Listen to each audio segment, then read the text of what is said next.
Bonjour à tous. Aujourd'hui, nous sommes à Rochefort. Alors, c'est pas très très loin de La Rochelle. Et nous allons parler éducation. Éducation parce que la rentrée scolaire 2018 risque d'être un peu peut-être problématique en raison du découpage scolaire, notamment des écoles, de certaines écoles maternelles et primaires. Notamment, nous sommes là à l'école maternelle La Galissonnière et je vais me diriger vers des parents d'élèves en fait qui sont mobilisés justement pour nous parler de ce problème de peut-être suppression de classes de maternelle. Oui, bonjour. Bonjour. Donc, nous avons été très surpris d'apprendre qu'il y avait une menace de fermeture de classe, alors que les effectifs attendus pour la rentrée 2018 étaient largement suffisants pour maintenir toutes les classes. Et en fait, la raison, c'est le redécoupage des secteurs qui a été décidé unilatéralement par la mairie. Et alors donc ce redécoupage viserait aussi à réessayer de rééquilibrer, c'est ça, des classes de maternelle avec des classes de primaire? Alors en fait, c'est surtout pour rhabiller certains groupes scolaires du centre-ville qui étaient en sous-effectif. Alors qu'est-ce que vous comptez faire en fait? Voilà, vous mobilisez tous les jours ici? Alors, si nécessaire, oui. Nous allons demander une audience au maire parce que nous trouvons désagréable que nous n'avons pas été consultés ni les enseignants ni les parents d'élèves sur cette nouvelle carte scolaire, alors la mairie a réussi à nous trouver pour nous demander notre avis pour la semaine de 4 jours. D'accord. Et vous, est-ce que vous avez quelque chose de complémentaire à nous Alors, dire? moi, je suis parent d'élèves de l'école Herriot. Je ne suis pas élu, mais bon, je préfère quand même m'exprimer sur la situation. C'est vrai que Marc, ici présent, a dit que la mairie a décidé de faire cette carte sans se concerter avec les parents. Nous n'avons pas été informés de ces zonages, découpages. Et par exemple, un peu aberrante de ce nouveau découpage, c'est que vous avez une rue qui est quasiment vis-à-vis avec l'école Herriot, qui va être affectée à l'école Anatole ou à Champlain, l'école Champlain. Donc c'est-à-dire que les parents qui pouvaient aller à pied dans leurs écoles réellement vont devoir prendre leur véhicule pour aller emmener leurs enfants. Et ça va inciter à fermer. Donc là, dans la théorie, nous avons rencontré l'IEN qui nous a expliqué que sur l'école Herriot, il y aurait forcément une fermeture de classe, alors que récemment, c'était été mis en fermeture conditionnelle. Mais moi, ce que je trouve désagréable, c'est que l'équipe municipale actuelle souhaite fermer l'école maternelle Herriot pour le regrouper avec l'école élémentaire. Alors dans quel objectif? Est-ce que c'est des objectifs immobiliers? Je ne sais pas du tout, c'est vraiment très flou. Donc tout ça, ce sont effectivement des questions qu'il faudra poser à la mairie. Moi, je vais me diriger vers des représentants de la mairie, des représentants élus de la mairie, des conseillers de l'opposition, c'est ça? C'est ça. Voilà, donc si vous voulez bien vous exprimer. Voilà, face à la caméra. Bonjour monsieur. Bonjour, donc Pierre Fédot, moi je suis élu à la ville effectivement et à l'opposition avec là l'ensemble du groupe.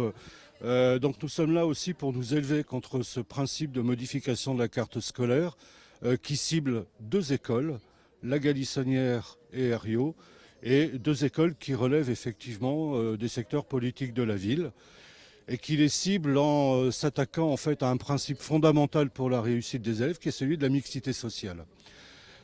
Puisqu'on retire des secteurs de ces écoles, en fait, tous les secteurs où vivent, on va dire, des familles ordinaires, voilà, et on est sur des quartiers quand même sensibles, fragiles.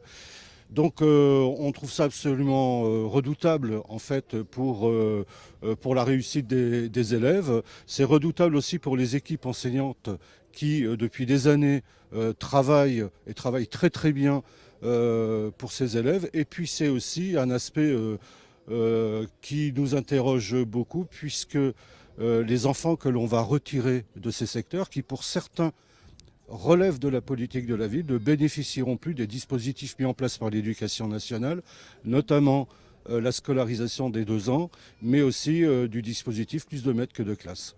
Voilà, c'est ça. Donc en fait, c'est quand même un très gros problème. Est-ce que vous avez quelque chose à ajouter concernant ce dossier qui a l'air très très sensible. Oui, parce que si vous voulez, si nous sommes là aussi en tant qu'opposition, c'est parce que nous réinscrivons ce qui se passe aujourd'hui dans ces deux écoles dans un cadre beaucoup plus large, qui est sur Rochefort, des tentatives de détruire en fait cette école publique et les services publics. On l'a vu, il n'y a pas que la fermeture des écoles, il y a aussi la diminution des crédits qu'on a vu au dernier budget, il y a la disparition des activités périscolaires dans une ville qui pourtant a été pionnière dans ce cadre-là.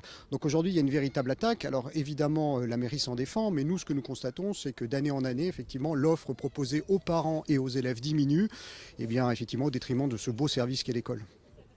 Merci beaucoup, madame. Oui, on a été aussi sur une analyse soi-disant quantitative, et quand on est sur le quantitatif, on ne peut pas faire du qualitatif. Donc j'ajouterai ça aux propos de mes collègues. C'est vrai qu'on est en train de disloquer effectivement un service public, en train de disloquer effectivement ce qui a été mis en termes de mixité sociale pour permettre effectivement un meilleur enseignement, un meilleur apprentissage. Parce que c'est ça l'objectif quand même, c'est que les élèves et les enfants apprennent mieux dans de meilleures conditions. Et ça ne va pas aboutir à ce principe-là. Alors finalement, lors du prochain conseil municipal, c'est un ordre du jour qui va être élargi justement à cette question.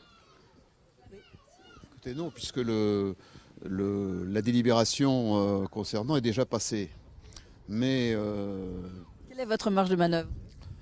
notre marge de manœuvre, c'est d'essayer de mobiliser un maximum l'ensemble des parents d'élèves et l'ensemble des citoyens de Rochefort. Nous avons une municipalité qui est pour l'école publique.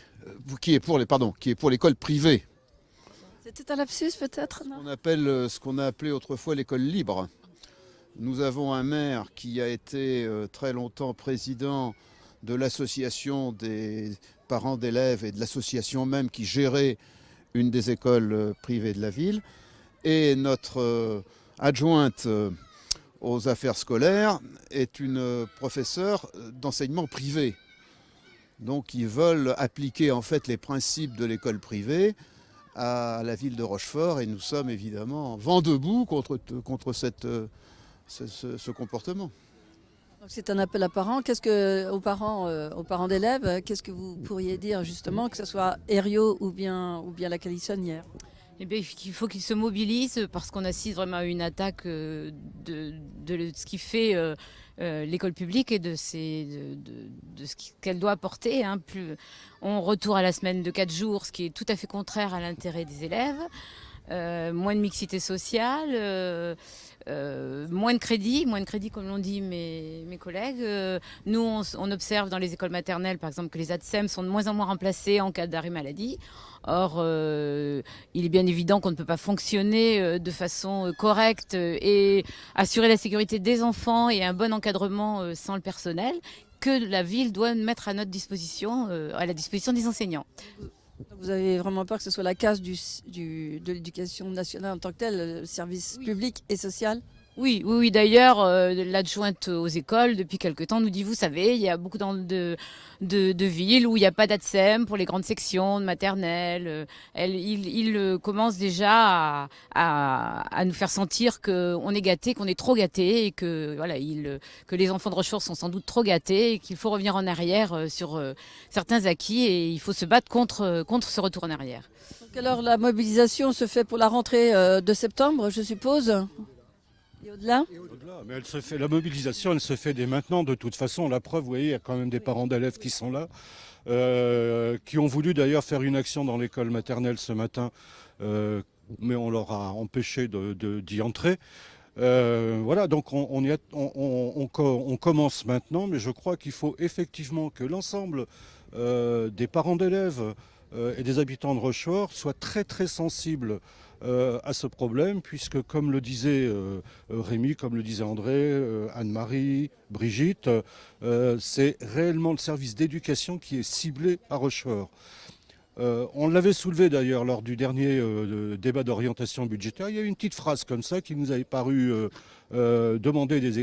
nécessiter des explications de la part du maire. Cette phrase, c'était « Il va falloir réduire le périmètre des services publics ». On n'avait pas eu trop d'explications à l'époque, on les a maintenant.